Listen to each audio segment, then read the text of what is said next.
하나님께서 오늘 예배 가운데 주시는 은총의 말씀은 구약성경 사무엘상 25장 2절로부터 19절의 말씀입니다. 한 절씩 교독하겠습니다. 마온에 한 사람이 있는데 그의 생업이 갈멜에 있고 심이 부하여 양이 3,000마리요 염소가 1,000마리이므로 그가 갈멜에서 그의 양털을 깎고 있었으니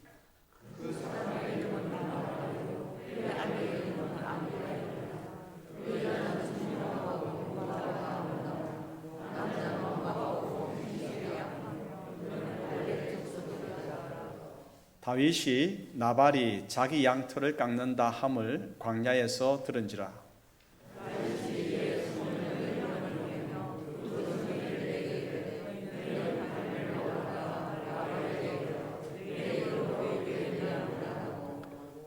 그 부하게 사는 자에게 이르기를 너는 평강하라. 내 집도 평강하라. 내 소유의 모든 것도 평강하라.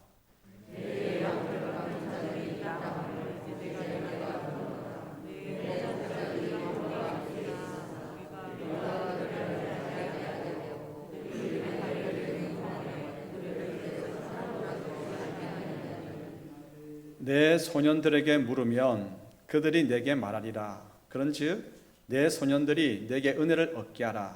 우리가 좋은 날에 왔은즉 내 손에 있는 대로 내 종들과 내 아들 다윗에게 주기를 원하노라 하더라 하라.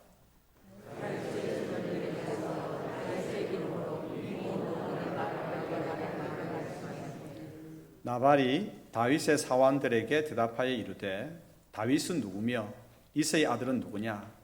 요즘에 각기 주인에게서 억지로 떠나는 종이 많도다.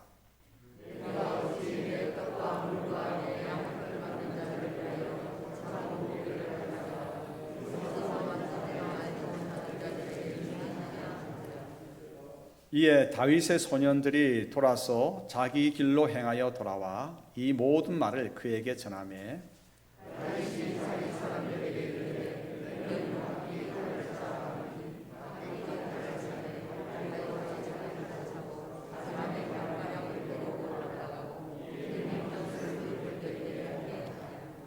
하인들 가운데 하나가 나발의 아내 아비가일에게 말하여 이르되 다윗이 우리 주인에게 문안하러 광야에서 전령들을 보냈거늘 주인이 그들을 모욕하였나이다.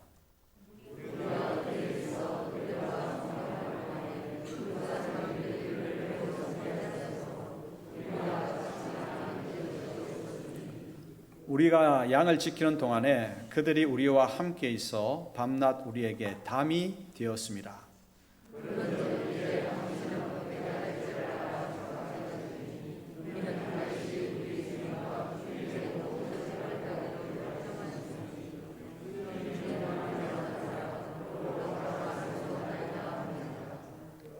아비가일이 급히 떡 200덩이와 포도주 2 가죽 부대와 잡아서 요리한 양 5마리와 볶은 곡식 5 세아와 건포도 100송이와 무화과 뭉치 200개를 가져다가 나귀들에게 싣고 소년들에게 이르되 나를 앞서가라. 나는 너희 뒤에 가리라 하고 그의 남편 나발에게는 말하지 아니하니라.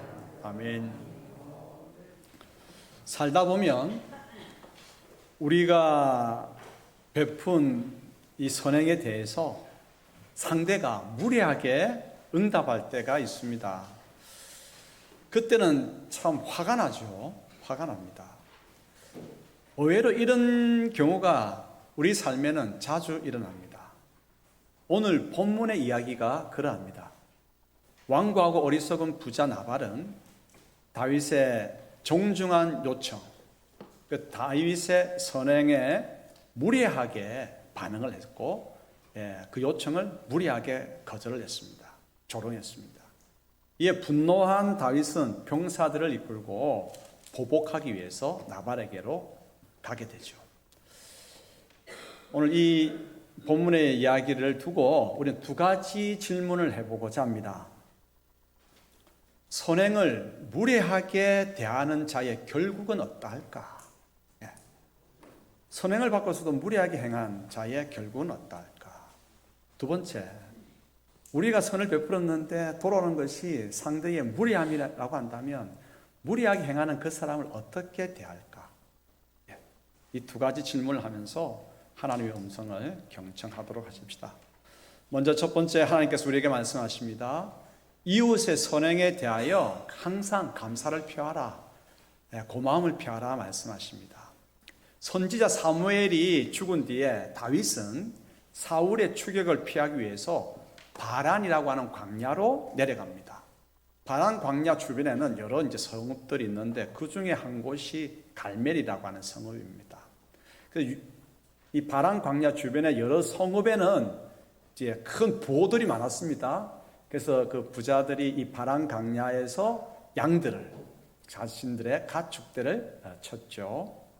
다윗과 그의 부하 600명이 이 지역에 거함으로 인해 가지고 바란 광야 주변에 있는 성읍들의 사람들의 담이 되어 주었어요.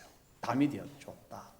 아주 참 귀한 표현을 쓰고 있는데, 담이 되어 주었다라고 하는 말이 뭘까? 다윗과 그의 군사들이 그곳에 머물게 됨으로써 바란 광야 일대는 도적대가 들끓지 않았다는 겁니다. 외적이 침공하지 못했다고 하는 뜻입니다. 다윗은 사울 왕을 피해 도망하는 중에라도 이스라엘 성읍들을 외적의 공격으로부터 보호하여 주었던 사람입니다. 약탈당한 성읍이 있다라고 하면 그 소식을 듣고 자기가 도망하는 가운데서 자기 목숨도 사실은 위태한데 약탈당한 이스라엘 성읍을 구출하기 위해서 그곳으로 향했던 사람이 다윗입니다. 이 소문이 쫙 퍼진 거죠. 이 소문이 퍼지다 보니까 이제 도적대들이, 야, 다윗과 그가 이제 이끄는 군사들이 있는 곳에는 가지 말자. 괜히 갔다가 엄청나게 혼날 것이 뻔하거든요. 자기 목숨을 내어놓고 자기 동족을 구하는 뜨거운 열심이 있는 사람이 다윗이었기 때문에 그렇죠. 그래서 도적대들은 다윗이 머문 곳에 얼씬하지 않았습니다.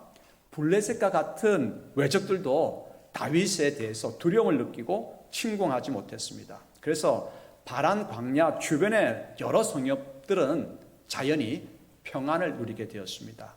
그곳에서 가축을 치는 자들은 안전하게 목축하게 되어서 다윗에게는 엄청난 은혜를 입게 된 것이죠. 바란 광야 지역 갈멜이라고 하는 성읍에 양을 치는 나발이라고 하는 사람이 있었습니다. 이 사람은 많은 양떼를 거느린 부호였습니다. 오늘 성경에 보니까 양떼가 3,000마리, 염소가 1,000마리. 다시 하겠습니다. 양떼가 3,000마리. 그렇죠. 여러분 3,000마리, 여러분 한 2마리라도 있습니까? 양떼가 3,000마리라니까요. 근데 양떼만 있으면 양들이 서로 엉켜가지고 다치기 때문에 그 사이를 비집고 놓는 염소가 1,000마리. 그렇죠. 대단한 부자였습니다. 그런데 부자였긴 하지만 이 사람이 인색하고 오만한 자였습니다. 그래서 나발이라고 하는 이름의 뜻이 뭐냐면 어리석고 무지하다라고 하는 뜻을 가지고 있는데, 그 이름 잘 지어야 돼요.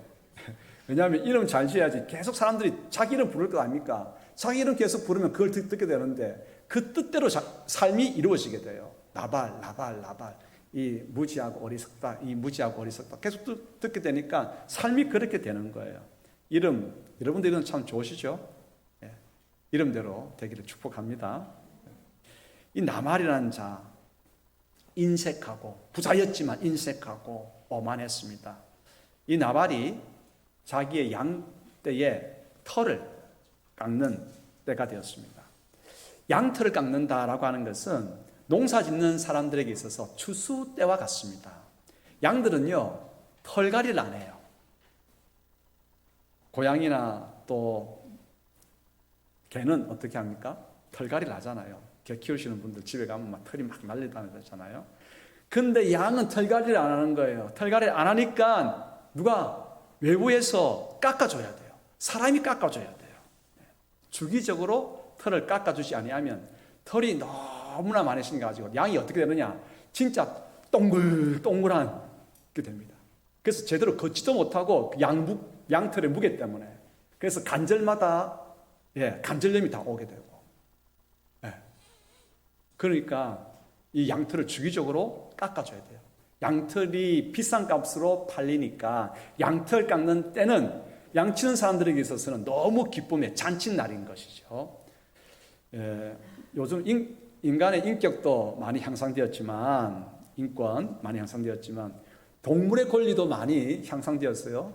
그래서 요즘에 이야기를 하나 하자면, 호주나 뉴질랜드 같은 경우에 양의 털을 주기적으로 깎아주지 아니하면 동물 학대로 걸립니다.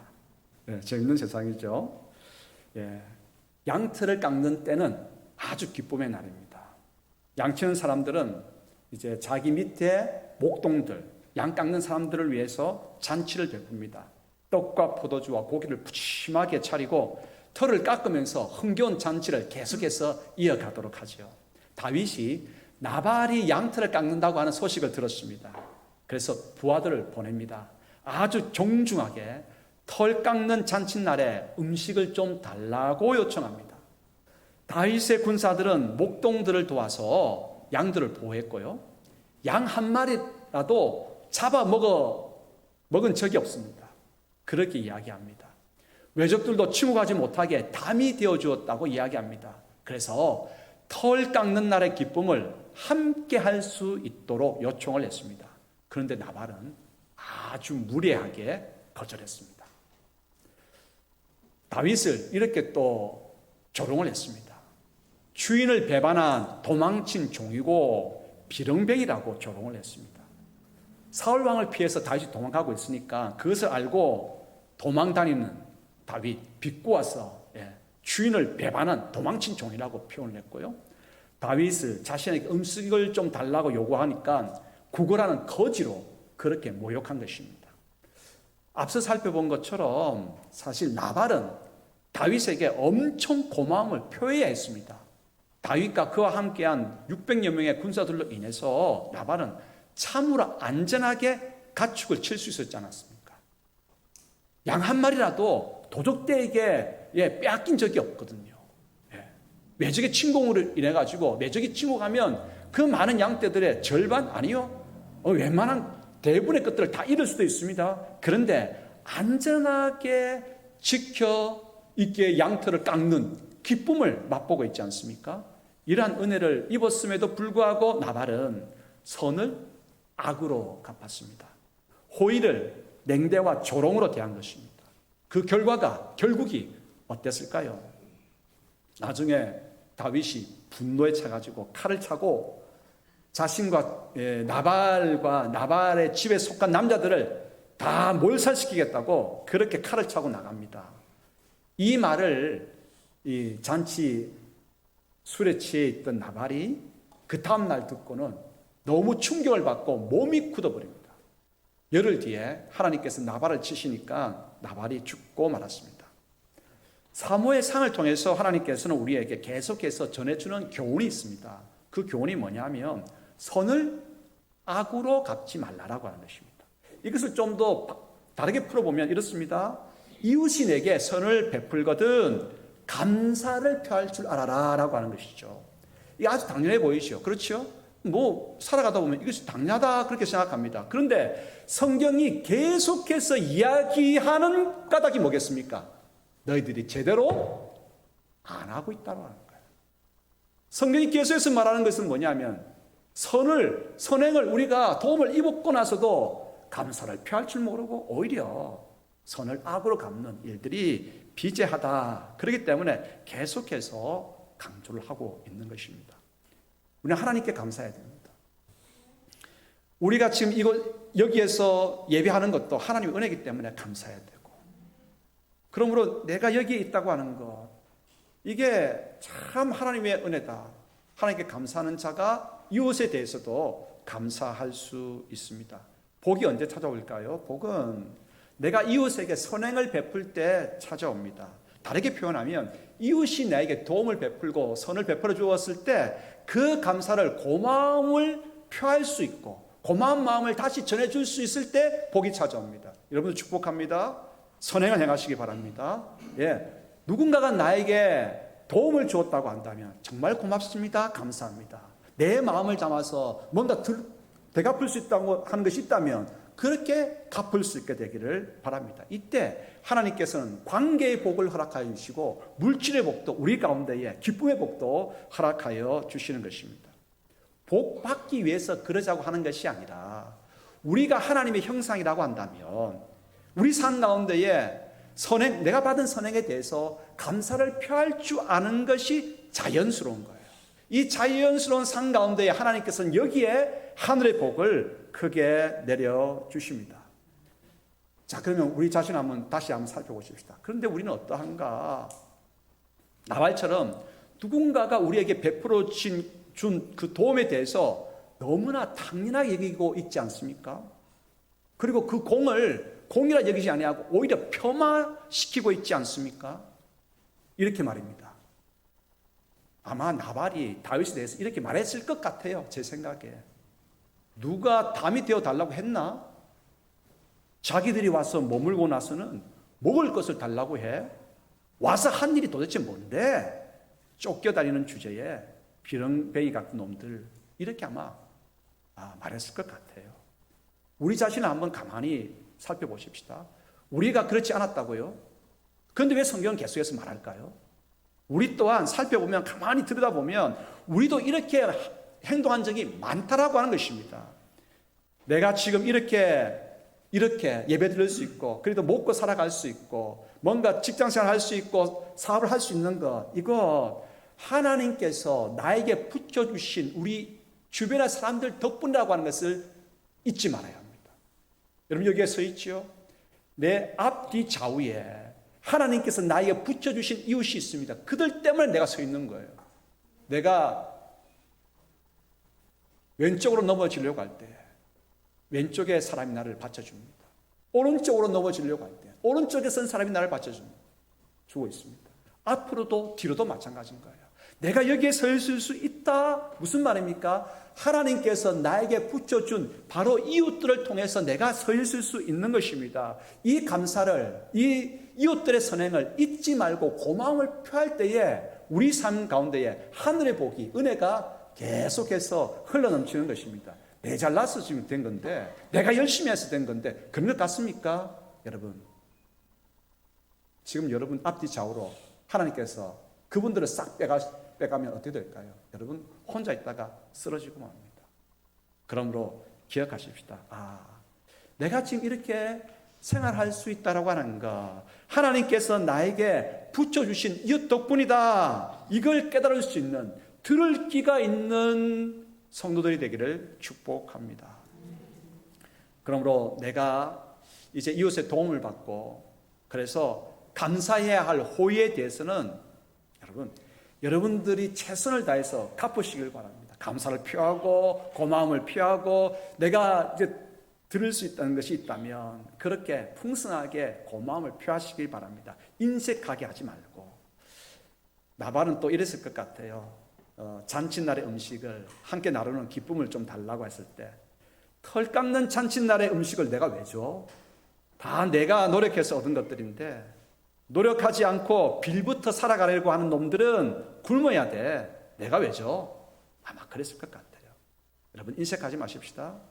하나님께서 허락하신 이웃들의 도움과 선행이 있었기에 내가 여기에 있음을 깨닫고 고마움을 어떻게 해요? 풍성히 표하도록 하십시다. 그러면 풍성하게 하나님께서 대갚아 주십니다. 이것이 하나님의 법칙이에요. 친구들을 데리고 시골 매실밭에 갔습니다. 제가 말고 말입니다. 힘들게 매실을 딴 친구들에게 선물을 줬습니다. 한 자루. 어떤 것들을 줬겠습니까? 작고 형편없는 것들을 줬습니다. 그러면 죽어도 욕 듣습니다. 죽어도 욕 들어요. 어떻게 해야 되겠습니까? 친구들 데려가서 매실밭에 가서 매실 따거든. 아주 알차고 좋은 것들 한 자루 담아서 주시기를 바랍니다. 그러면 친구들이 뭐라 하겠습니까? 친구야, 내가 뭘 했다고 이렇게 많이 주나? 그렇게 하죠. 많이 주고 난 다음에 준 것 여러분 잊어버리십시오. 잊어버리고 난 다음에 생활하십시오. 그러면 전혀 기대하지 않았는데 하나님께서 때가 되면 풍성하게 내가 베푼 것에 몇 배나 되어서 나에게 다시 대갚아 줍니다. 이것이 하나님의 법칙입니다. 누가복음 6장 38절 읽겠습니다. 주라, 그리하면 너희에게 줄 것이니 곧 후이되어 누르고 흔들어 넘치도록 하여 너희에게 안겨주리라. 아멘. 그렇습니다. 이웃들의 선행에 대해서 고마움을 풍성히 표할 수 있는 우리 모두가 되기를 소원합니다. 잠언을 비롯해서 구약 성경 모든 성경에는 신약까지 계속해서 줄기차게 강조하는 것은 뭐냐? 선을 악으로 갚지 말라라는 거예요. 선에 대해서 감사함으로 표현하라고 하는 것입니다. 만약에 이웃이 나에게 해준 선에 대해서 악으로 갚게 되면 내 삶 가운데는 악이 떠나지 않는 거예요. 여러분 이제 끝이십시오. 선에 대해서 악으로 갚았다고 한다면 이제 결단하십시오. 악을 끊으십시오. 왜냐하면 선을 악으로 갚았다고 한다면 그것이 끊임없는 악이 내 삶 가운데 있게 됩니다. 하나님의 말씀입니다. 잠언 17장 13절 읽겠습니다. 누구든지 악으로 선을 갚으면 악이 그 집을 떠나지 아니하리라. 선을 악으로 갚으면 악이 내 삶 가운데 떠나지 않아요. 악이 떠나지 않기 때문에 내 삶 가운데 멸망이 닥칩니다. 저주가 닥칩니다. 그런데 반대로 이웃에게 선을 행하고 이웃이 베푼 선행에 대해서 감사하고 풍성히 되갚을 때 하늘의 복이 내 가운데에 가득하게 찾아오게 됩니다. 자, 그러면 오늘부터 하나님께서 주신 말씀처럼 선을 행하고 이웃이 나에게 베푼 선행에 대해서 어떻게 해요? 감사를 표현하도록, 되갚도록 그렇게 하십시다. 자, 옆에 있는 분들하고 한번 이렇게 한번 연습해 보십시다. 정말 고맙습니다. 자, 반대 방향으로 정말 감사합니다. 예. 선행에 대해서 고마움을 표할 줄만 알아도 삶의 길이 활짝 열립니다. 축복합니다. 활짝 열리기를 축복합니다. 두 번째 교훈입니다. 내가 선행을 베풀었음에도 불구하고 이웃이 무리하게 대할 때 여러분 분노가 찾아오지요. 분노가 막 일지요. 하지만 분노하지 말고 갚으심을 하나님께 맡기시기를 바랍니다. 하나님께서 너희의 분노를 내게 맡기라. 내가 갚겠다라고 말씀하십니다. 다윗은 정중하고 정당한 요청을 나발에게 했습니다. 그러나 거절당하지요. 뭐라고 또 조롱을 받습니까? 주인을 배신하고 도망친 종이라고, 구걸하는 거지라고 취급받으니까 분노에 다윗이 휩싸이게 되었습니다. 다윗은 부하들을 칼을 차라 무장시키고 나발의 집안을 몰살시키겠다고 났습니다. 이 소식을 들은 나발의 아내 아비가일이 급히 서둘러서 음식을 준비하고 다윗의 분노를 잠재우기 위해서 나섭니다. 다윗은 어떤 사람입니까? 모든 일을 행하기 앞서서 하나님의 뜻을 먼저 물었던 사람입니다. 하나님, 어떻게 하면 좋을까요? 어떻게 하는 것이 하나님의 뜻입니까? 그래서 하나님께서 명령하시는 대로 행했던 사람이지 않습니까? 자신을 죽이고자 추격했던 사울 왕까지도 자기가 얼마든지 죽일 수 있는 상황 속에서도 하나님께 묻고 부하들에게 절대 기름 부은 왕을, 종을 건드려서는 죽여서는 안 된다 명했던 사람이 누굽니까? 다윗 아닙니까? 그랬던 다윗이 무슨 까닭인지 모르겠지만 나발에 대해서는 분노를 참지 못합니다. 분노를 참지 못해요. 나발의 언행이 분명 잘못되었던 것은 확실합니다. 하지만 다윗의 반응도 내가 다 칼을 차라, 내가 나발과 그 집안 모든 남자들을 다 몰살시켜버리겠다라고 반응한 것도 좀 지나친 면이 있습니다. 왜 그랬을까요? 여러분은 어떻다고 생각하십니까? 아마 사울 왕보다 나발이 만만했거나 약했기 때문이 아닐까요? 상대가 만만하거나 약하면 내 성질 그대로 부리기 마련입니다. 이것이 아니면 또 뭘까요? 특정 부분에 대해서 무리하게 하는 그것에 대해서 참지 못하는 경우가 있죠. 얼굴이 남자 보고 못났다고 하면 그래도 뭐 견딜만 합니다. 왜냐하면 야, 얼굴이 그게 뭐야? 라고 하면 떡두꺼비 같은 인상이지만 용기 있는 자가 미인을 얻는다고 생각하면 술렁 넘어갑니다. 그렇죠? 예. 가난뱅이라도 해도 좋습니다. 살아가다 보면 가난할 수도 있고 부할 수도 있기 때문이죠. 그런데 자신을, 군인인데 자신을 배반자라고 하면 이제 머리가 확 틀리는 거예요. 예. 배신자라고 조롱하니까, 그리고 구걸하는 비렁뱅이라고 모욕하니까, 이 자신의 약한 감정을 딱 건드리니까 다윗이 감정 통제가 안 됐던 것이라고 볼 수도 있겠죠. 이유야 어찌 되었건 간에 분노와 보복심, 복수심은 잘 다스려야 합니다. 그렇지 않으면 분노와 복수심으로 인해서 누가 망가집니까? 내가 보복하려고 했던, 복수하려고 했던 상대가 망가지는 것이 아니라 나 자신이 망가지기 때문입니다. 왜입니까? 분노와 복수심 안에는 파괴 에너지가 응축되어 있기 때문에 그렇습니다. 핵폭탄과 같은 가공할 만한 파괴력이 분노와 복수심 안에 가득 담겨 있습니다.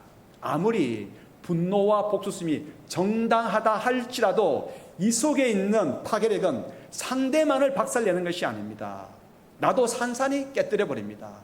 그 파괴력이 너무 커서 그 여파가 나를 삼켜버리고 오늘 내가 서 있는 모든 주변 환경을 완전히 폐허로 만들어 버립니다.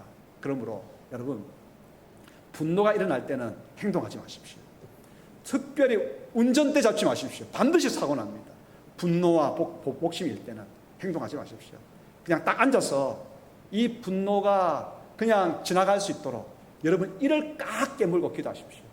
하나님, 이 분노가, 이 복심이 지나갈 수 있도록 도와주시옵소서. 간절히 입 깨물고 그렇게 기도하십시오. 그래서 시간이 좀 지나고 하루가 지나고 일주일이 지나고 나서 돌아보면 참 그때 참기를 정말 잘했다 싶습니다. 정말 잘했다. 그리고 시간이 지나놓고 보면 그게 뭐 그렇게 화낼 만한 이유도 아니다라고 하는 것을 발견하게 되거든요. 그리고 나의 분노, 보복심 누구한테 맡기라고요? 하나님께 맡겨야 돼요. 하나님께 맡겨드리고, 그것이 진짜 상대가 악하게 나에 대해서 무리하게 조롱하고 모욕했다고 한다면 하나님께서 갚아주십니다. 하나님 무슨 분이십니까? 하나님께서 갚아주십니다. 내가 갚으려고 하면 내 손에 피를 묻히면 안 돼요. 여러분, 다윗은 만약 아비가일이 다윗을 막지 않았다고 한다면, 그래서 나발을 자기 손으로 처단했다고 한다면 다윗이 이스라엘의 두 번째 왕이 되지 못했을 수도 있어요.